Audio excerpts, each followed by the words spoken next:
कि बैसाख महीने में अगर शिवरात्रि पड़े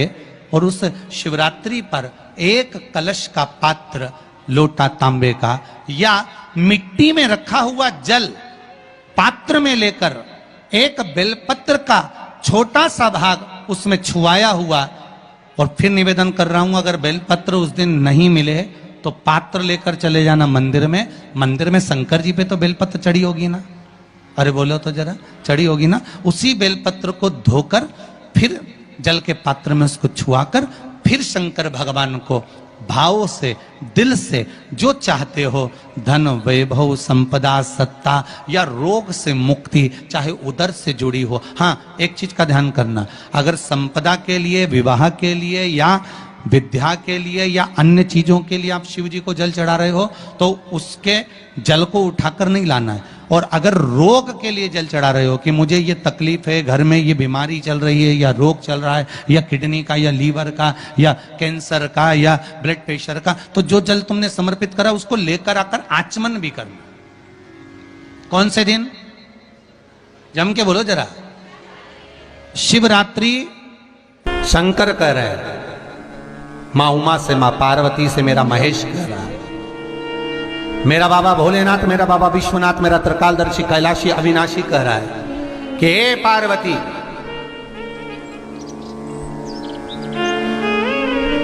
एक बीला, एक बेल जो मुझे समर्पित करता है, और समर्पित करने के बाद उस बेल की महत्वता देखिए, जो बैसाख महीने में बाबा शंकर को जो चढ़ाया जाता है और 1000 अश्वमेध यज्ञ का पुण्य फल हम प्राप्त कर लेते, मात्र एक फल चढ़ाकर, मात्र एक फल चढ़ाकर। हे पार्वती, संसार का मनुष्य जब मुझे वो बेलपत्र समर्पित कर, वो बेल का फल समर्पित करता है, पार्वती वो फल जो मुझे चढ़ता है, फिर मैं भले नर्मदा के जल से निकला हुआ कंकर शंकर क्यों ना हूं, फिर चाहे मैं गंगा के जल से निकला हुआ कंकर शंकर क्यों ना हूं, चाहे फिर मैं यमुना के जल से निकला हुआ कंकर शंकर क्यों ना हूं, चाहे मैं सरयू के जल से निकला हुआ कंकर शंकर क्यों ना हूं, चाहे मंदाकिनी के जल से निकला हुआ कंकर शंकर क्यों ना हूं, ए पार्वती, फिर जो भी शिवलिंग पर वो बेल समर्पित होता है, वो बेल उठाकर जीव अपने कार्य में ले सकता है। ये मां उमा से कह रहा है। तो उस बेल की महत्वता जानेंगे। अब अपन उस बेल को जानने के लिए वापिस स्कंद पुराण में चले, तो स्कंद पुराण में लिखा हुआ है कि जो बेल बैसाख के महीने में शंकर को चढ़ाया जाता है,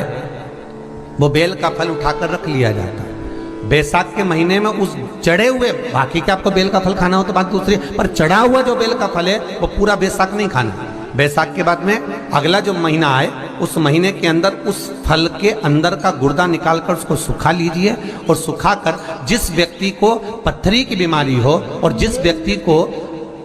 पेट में बहुत भोजन पचता ही नहीं है,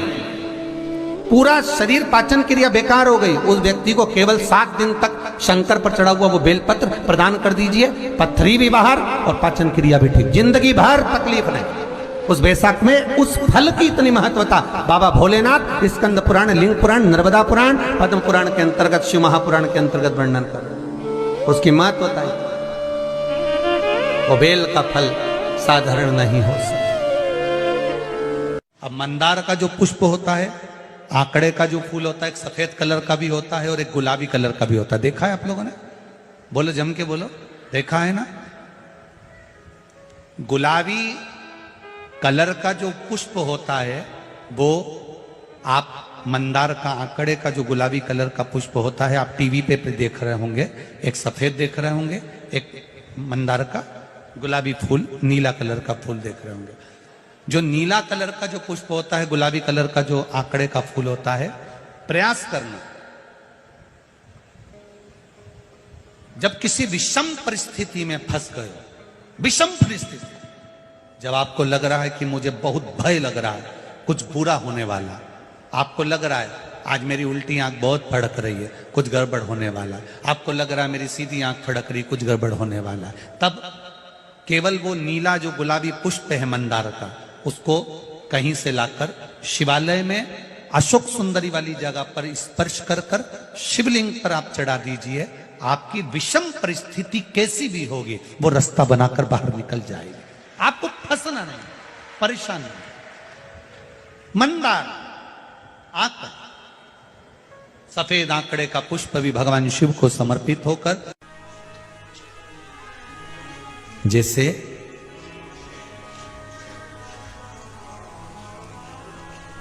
बेले के फल का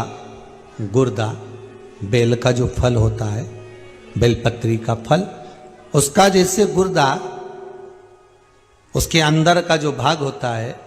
बेल का, वो गुर्दा,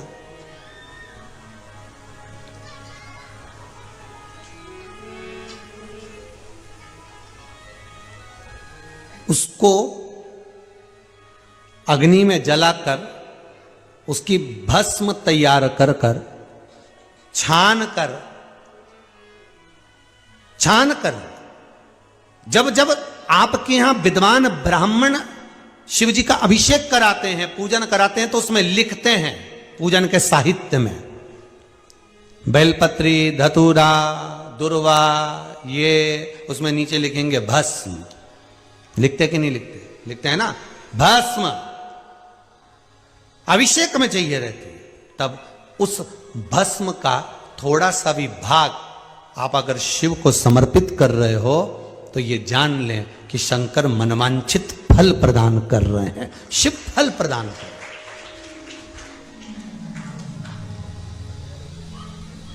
महाराज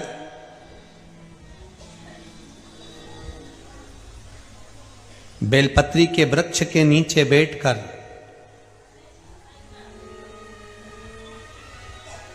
हाथ में एक बेलपत्र का पत्ता रखकर आप पंचाक्षर मंत्र नमः शिवाय, ओम नमः शिवाय या श्री शिवाय नमस्तुभ्यम या महामृत्युंजय मंत्र का स्मरण कर रहे हो, पर डंडी का भाग अपनी ओर, बेलपत्र की बीच वाली पत्ती का भाग बीच वाली उंगली की ओर रखकर अगर आप स्मरण कर रहे हैं और अपनी कामना कर कर बेलपत्री के वृक्ष के नीचे बैठकर उस पत्ते को सम्मुख रखकर बाबा से विनय कर कर एकांत में उस बेलपत्री के वृक्ष की छांव में, बेलपत्री के वृक्ष की छांव आप कामना कर कर उस पत्ते को शंकर भगवान के ऊपर समर्पित कर रहे हैं, तो ये जान कर रखें कि पार्वती और शिव का मिलन करवा रहे हैं और अपनी मनवांछित फल कामना पूर्ण करवा रहे हैं। क्योंकि शिव और पार्वती का जब मिलन होता है, शंकर पार्वती जब एक दूसरे के सम्मुख में होते हैं, शिव और पार्वती जब एक दूसरे के सामने अपने बच्चों के कारण एक दूसरे के सम्मुख में आते हैं, तो उनके चेहरे पर प्रसन्नता का भाव आ जाता। वो फल,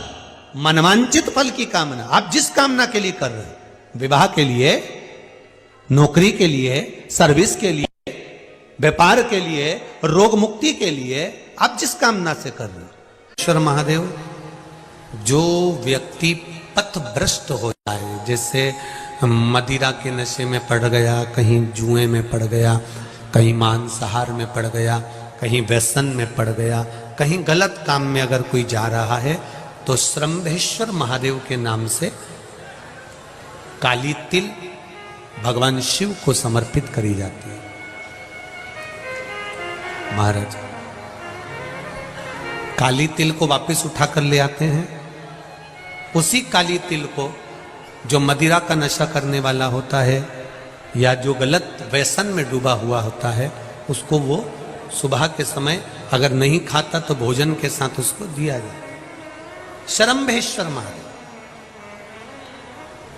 एक बेलपत्री का भी बहुत अच्छा प्रयोग है श्रंभेश्वर महादेव का, मदिरा पीने वालों के लिए, मांसाहार, व्यसन में, जुए में, पेशावृत्ति में, पर नारी में, गलत जगह पर जो डूबे रहते हैं उनके लिए। पहले की कथा में उसका वर्णन किया है बेलपत्री का। श्रंभेश्वर महादेव, एक बार सब बोलेंगे, कौन से महादेव? श्रंभेश्वर महादेव। फिर जम के बोल लो एक बार, श्रंभेश्वर महादेव। जब हमारे घर में क्रोध बढ़ता है या कोई गलत कार्य में जाने लगता है, तो श्रंभेश्वर महादेव का हमें शरणागति लेना चाहिए, श्रंभेश्वर महादेव का पूजन करना चालू कर देना चाहिए। कई लोग कहते हैं महाराज जी ये श्रंभेश्वर महादेव का मंदिर कहाँ मिलेगा, हम कहाँ पूजन करने जाए? कहीं नहीं जाना, तुम्हारे घर के पास में जो शंकर जी का मंदिर है वहीं जाओ, उसी देवालय में, उसी मंदिर में जाओ, श्रंभेश्वर महादेव के नाम से जल चढ़ाना प्रारंभ करेंगे। वो जल जो गलत संगत में पड़ा हुआ है उसका आचमन कराना प्रारंभ करेंगे, अपने आप उसकी धीरे धीरे बुद्धि सुधरना प्रारंभ हो जाएगी। ऐसा श्रंभेश्वर महादेव का है।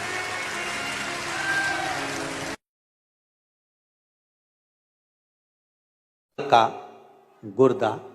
बेल का जो फल होता है, बेलपत्री का फल, उसका जैसे गुर्दा,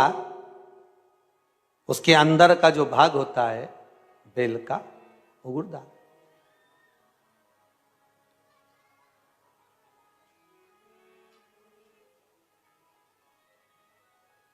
उसको अग्नि में जलाकर उसकी भस्म तैयार कर कर छान कर जब जब आपके यहां विद्वान ब्राह्मण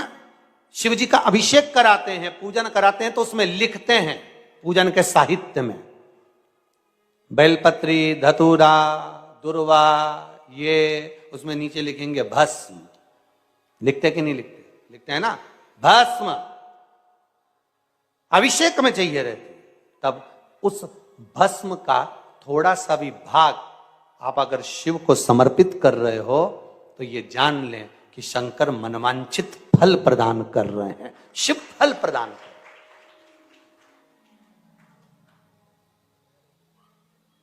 महाराज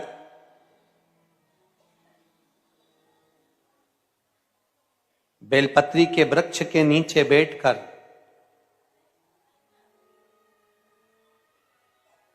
हाथ में एक बेलपत्र का पत्ता रखकर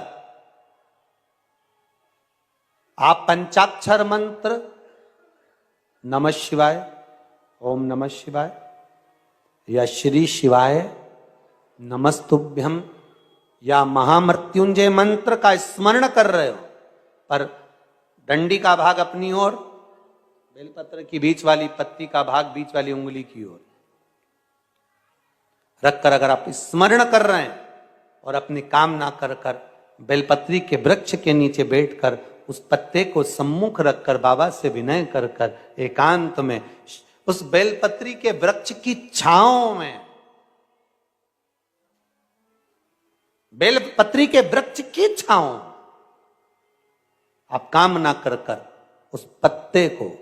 शंकर भगवान के ऊपर समर्पित कर रहे हैं, तो ये जान कर रखें कि पार्वती और शिव का मिलन करवा रहे हैं और अपनी मनवांछित फल कामना पूर्ण करवा रहे हैं। क्योंकि शिव और पार्वती का जब मिलन होता है, शंकर पार्वती जब एक दूसरे के सम्मुख में होते हैं, शिव और पार्वती जब एक दूसरे के सामने अपने बच्चों के कारण एक दूसरे के सम्मुख में आते हैं, तो उनके चेहरे पर प्रसन्नता का भाव आ जाता है। फल, मनवांछित फल की कामना आप जिस कामना के लिए कर रहे हैं, विवाह के लिए, नौकरी के लिए, सर्विस के लिए, व्यापार के लिए, रोग मुक्ति के लिए, आप जिस कामना से कर रहे हो, बस उससे कहकर कभी सोमवार का दिन हो, क्योंकि शंकर जी को सोम प्रिय है, सोमवार का दिन, चंद्र का वार शिव जी को प्रिय है, शिव जी को प्रिय है।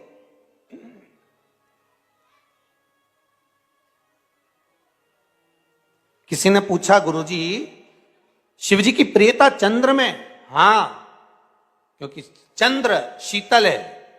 शंकर भगवान के कंठ पर विष है, शीतलता का भाव अच्छा लगता है। शंकर भगवान को इसलिए कहते भोले, भोले को भोला पसंद है। आप जितने भोले रहेंगे, दुनिया के लोग भले आपको मूर्ख कहें, पगला कहें, भोला कहें, पर आप शंकर के प्रिय हो। ज्यादा हमें चतुर नहीं बनना। क्या करें चतुर बन के?